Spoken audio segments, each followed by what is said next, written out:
साटो भूत का साया। रात का समय था। चारों ओर सन्नाटा पसरा हुआ था।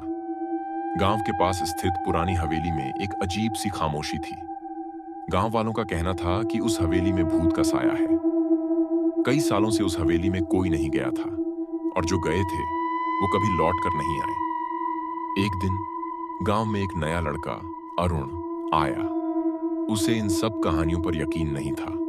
उसने तय किया कि वह हवेली में जाएगा और सच्चाई का पता लगाएगा।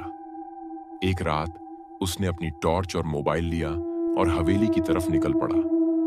हवेली के पास पहुंचते ही उसे ठंडी हवा का झोंका महसूस हुआ। हवेली के दरवाजे की चरमराहट ने उसका स्वागत किया। अंदर घुसते ही उसे एक अजीब सी गंध महसूस हुई। दीवारों पर मकड़ी के जाल थे और फर्श पर धूल जमी हुई थी। अचानक उसे महसूस हुआ कि कोई उसे देख रहा है। उसने पीछे मुड़कर देखा, लेकिन वहां कोई नहीं था। अरुण ने दिल कड़ा किया और आगे बढ़ने लगा। जैसे ही वह हवेली के बीच वाले कमरे में पहुंचा, अचानक उसकी टॉर्च की रोशनी बुझ गई। पूरे कमरे में अंधेरा छा गया। तभी उसे किसी के कदमों की आवाज सुनाई दी। वह डर के मारे कांपने लगा। उसने मोबाइल की फ्लैशलाइट ऑन की। तभी उसकी आंखों के सामने एक सफेद साया दिखा। अरुण के पैर जैसे जड़ हो गए। वह साया धीरे धीरे उसकी ओर बढ़ने लगा। अरुण ने अपने आप को संभालते हुए पूछा, कौन हो तुम? साया चुप रहा। वह अरुण के बिल्कुल करीब आ गया। अरुण ने देखा, उस साये की आंखें लाल हो गई थीं। तभी साये ने कहा, यहां से चले जाओ, वरना तुम्हारा भी वही हाल होगा जो बाकी सबका हुआ।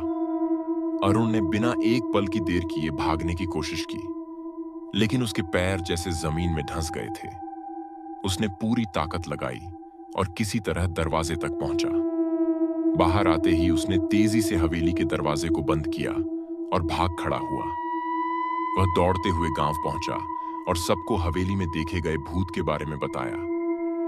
गांव के बुजुर्गों ने बताया कि वह साया एक पुराने जमींदार का था जो अपनी हवेली में मारा गया था और अब उसकी आत्मा वहीं भटकती रहती है।